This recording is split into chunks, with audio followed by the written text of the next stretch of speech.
Plastic pollution isn't just a distant problem, it's piling up all around us. Our oceans and lands are full of plastic waste.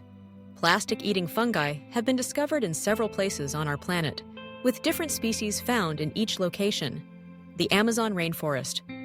In 2011, Yale University student researchers discovered the fungus Pestalozziopsis microspora in Ecuador's Yasuni National Park in the Amazon. This species can survive on polyurethane, a common type of plastic, as its sole food source, and can even break it down in environments with no oxygen, like the bottom of landfills. Pakistan.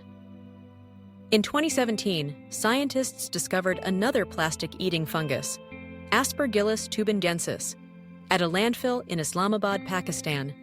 This fungus was found to be able to break down plastic polymers in just a few weeks. Germany.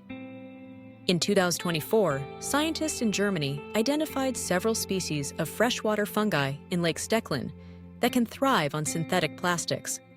4 of the strains were particularly hungry, effectively using plastics, especially polyurethane, as a food source. USA. While the initial discovery of Pestalozziopsis microspora occurred in the Amazon, it was identified and studied by students from the US-based Yale University. Other studies involving plastic-eating fungi have been conducted in the US and elsewhere, including research on edible oyster mushrooms that can degrade plastic. These mushrooms are a breath of fresh air in the global plastics crisis. There is hope that our generation will not exit this world with the guilt of billions of tons of plastic outliving us for millennia.